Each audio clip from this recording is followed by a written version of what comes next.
समस्त को नमस्कार। आज आपण को किसी वार्ता देवाई आम आपके आसवा पड़ूला। दीर्घ 10 वर्ष ऊर्ध हम मो जड़े राजनैतिक व्यक्ति हिसाब से विजु जनता दल में कार्य करी। आज मोर किसी व्यक्तिगत कारण जो विजु जनता दल मोर प्राथमिक सदस्य इस्तीफा प्रदान करुच्ची।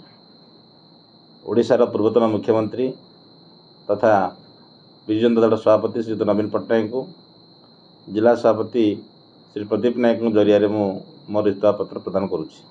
आपने जानिथिबे गत 2024 निर्वाचन पर पाखापाखि वर्षे 4 मास है विजु जनता दल 136 ST निर्वाचन मंडल में प्रार्थी थी।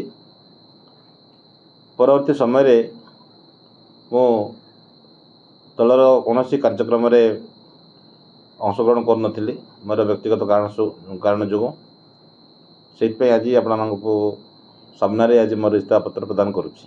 तो नाई नाई कहीपर ना सी भी एक कारण एवं से कारण गुड़ी को आप सामने रखा उचित मन करूना किंतु से भी एक कारण को त्युक्त हे ना। दल तरफ जो बड़ी भाव में निर्वाचन पर विजु जनता दल आभ्यंतरण समस्या देखा दूसरी आपण मैंने अचपा नुह समग्र ओडिशा रे राज्य रे पांड्यान सारंगर एवं अन्य वरिष्ठ नेता मान सहित जो प्रकार भाव में मतांतर चली निश्चित भाव में विजु जनता दल पर एक आगामी दिन में शुभंकर नुह ये तो कारण एवं निश्चित भाव दलर किसी